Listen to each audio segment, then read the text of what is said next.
What is up, nerds? The Immortal Nerd here, and welcome back to Sunday Chillin', episode 7. As you can see, this episode is going to be about the Dragon Ball Super superhero movie that's coming out next year of 2022. Um, I'm I want to say I'm excited, but I am surprised. I am very surprised that we have another movie for Dragon Ball coming out. Very unexpected. Did not think we would be getting another one. It feels like this soon.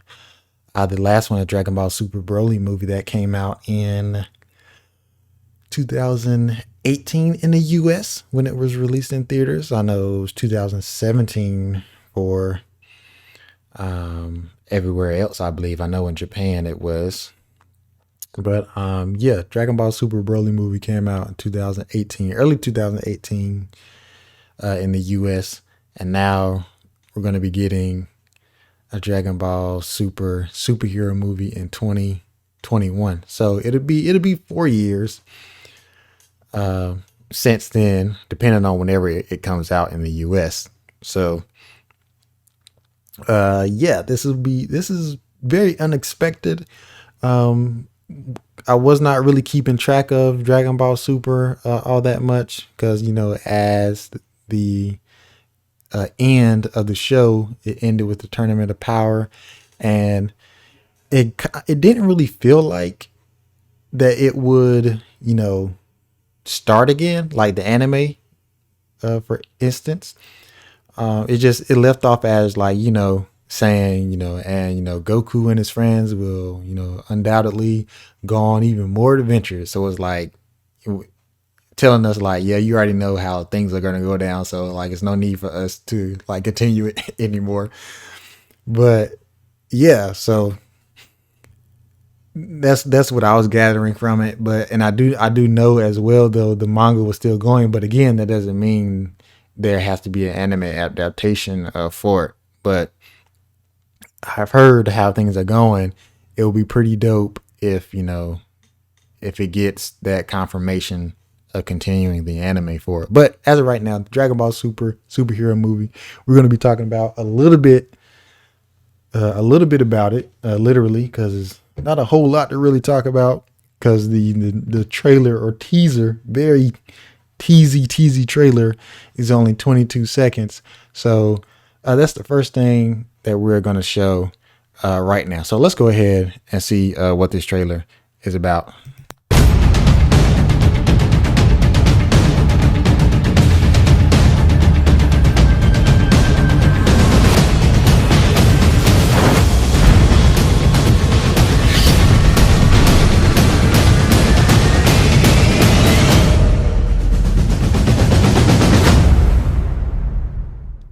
So there you have it. There's the trailer. I told you that was it. Short, sweet. But yes. When I saw the trailer. The first thing that I recognized was the style, the visual aesthetics. Very, not very 3D, but you can tell it was 3D. And I believe that is what Akira Toriyama was mentioning when he made his comment about this new movie. So we can go ahead and go into that and read his comments and other comments from people that help create this movie. So let's go ahead and read that. So firstly, let me see. So firstly, we have the comment made by Akira Toriyama about this new movie. Here it reads, and you can read along with me.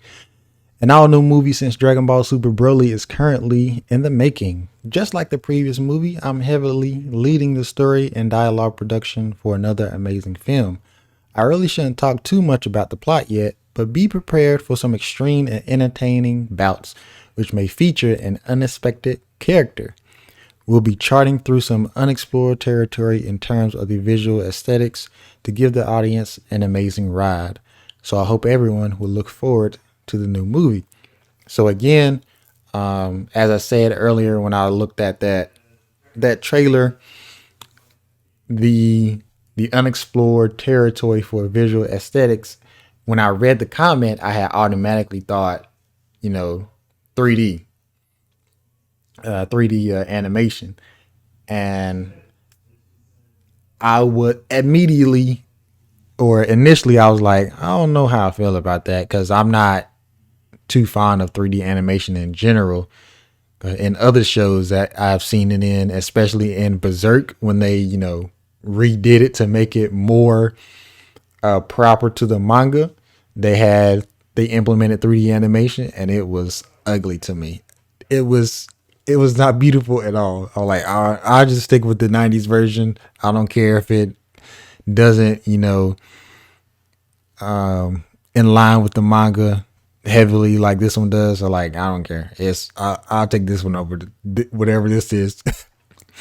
But yes, so based off of that and other shows that implements it in, I'm like, I don't know. And even in the first Dragon Ball Super movie, they did 3D animation there, and I noticed it, and it was like,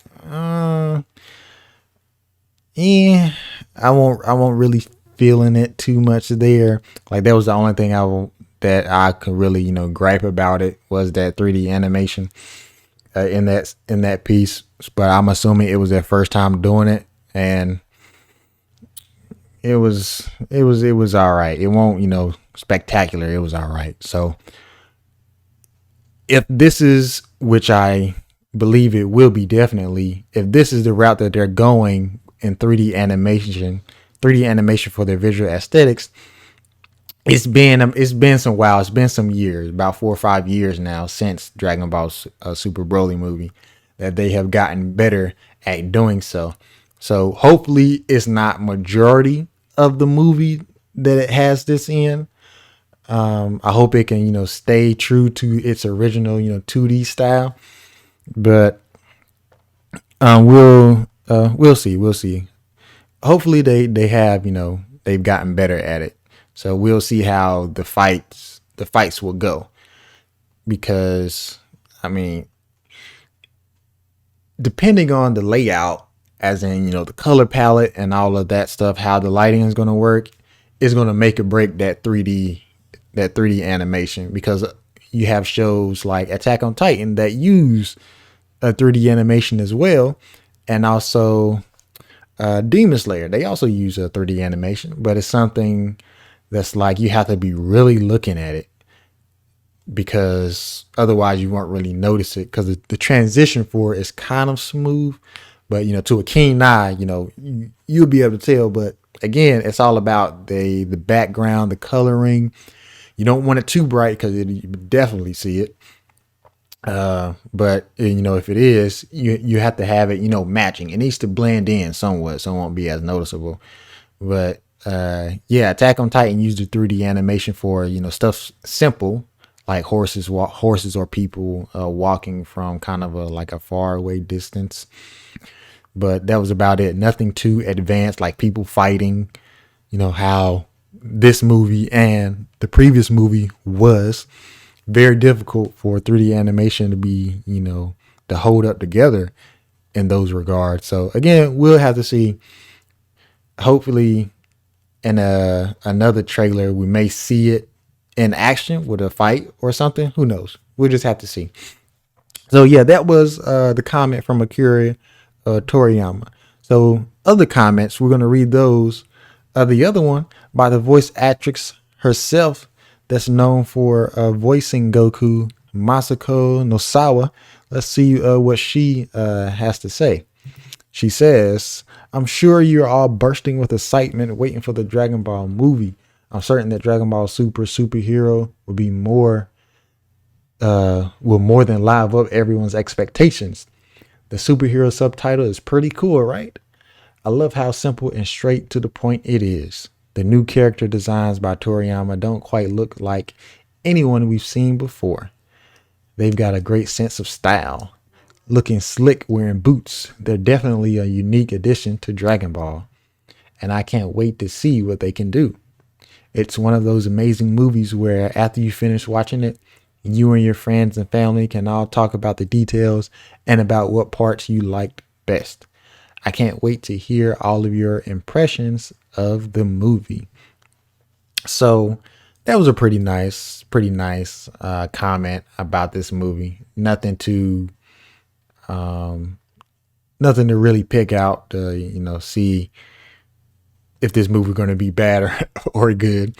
They're just talking about, their points and views on how they, feel about the movie. So next we have a executive producer from Shueisha, Akiyo Iyoku. Let's see what his comment is about this movie that they was making. So he says, now that the release date in Japan has been set for 2022, we're working at full steam. For now, all I can say is that it's going to be fantastic. Toriyama has been working with us since the story development stage and was highly involved in the illustration process for the movie's characters. As we worked on it, the movie has just kept getting better and better. Like I said, I'm confident it's going to be a fantastic movie, but I really think that it can end up being a movie that leaves fans stunned, thinking things like, so this is what Dragon Ball is capable of? And I've never expected it to be that good. I hope all the fans out there can withstand their building anticipation and hold out until next year. All right, that was Akio Iyoku from Seshue, the executive producer. A pretty bold comment. Like again, like I said, we're just gonna have to see more trailers, and I can tell if it's gonna be really good or not. I'm really good at those type of things. I'm kind of a professional at it. So next we have comment from producer Norihiro Hayashida of Toei. So let's see what he has to say. He says, I think this new movie has a different appeal to the outrageously intense Dragon Ball Super Broly. There are a lot more slice of life scenes that really put a spotlight on the rich world that Toriyama has created. Of course, that's not to say the movie doesn't have its share of intense scenes. It's a perfect fusion of classic Dragon Ball and the new aspects to the series, which is why I feel it might just end up being something truly original and groundbreaking. I really think that we're going to be able to please all the fans out there, as well as Toriyama, with this movie. Presenting Toriyama's incredible stories and designs in the coolest way possible has always been our mission. I hope you all do us the kindness of waiting patiently and excitingly a little while longer. Okay, so another there, telling us how, good this is going to be. So again, like I said, we're going to wait. We have to wait and see. And now, last but not least, we have a comment from none other than the singer who sings the intro song to Dragon Ball, Chala Hechala, Hironobu Kageyama. Let's see what his comments and thoughts are about it. He says, the fact that the new Dragon Ball movie was announced at an iconic event like San Diego Comic-Con is pretty astounding. And the fact that I was able to perform Chala Hechala was such an honor. I've been so lucky to be able to perform all over the world and make so many friends thanks to anime and anime songs. Among those friends are countless diehard Dragon Ball fans who I'm sure will be rejoicing right about now. I hope everyone around the world joins me in continuing to spread the Dragon Ball movement in whatever ways we can. So there you have it. Those are all the comments and views made by the people who was a part of making this film, including Toriyama himself.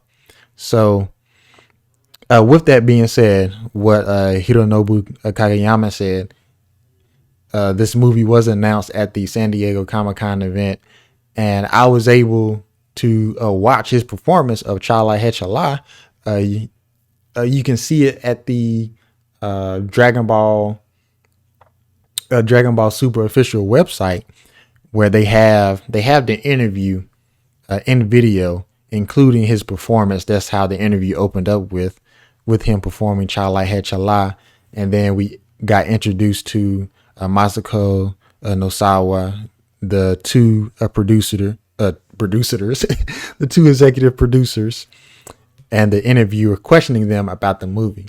Now, I will leave a link in the description below so you guys can view it, but I will say it's all in Japanese. There's no subtitles, so I pretty much had to I only understood a little bit of what they were talking about from words I do know in Japanese, and words that they use, that was in English.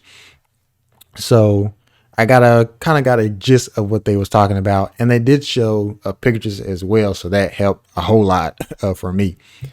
So that's what I'll be talking about next. The pictures that they showed. Firstly, character designs. The first three pictures were of characters and their designs. First one was of Piccolo. We see Piccolo and his fighting gi, and he looked a little bit different as far as his shoes that he wore. Originally they were like pointy, kind of like elfish shoes, but now his shoes are more rounded at the end or at the toes, similar to how Vegeta and Goku shoes were in the previous Dragon Ball Super movie. So that's the only difference that I could have really made out.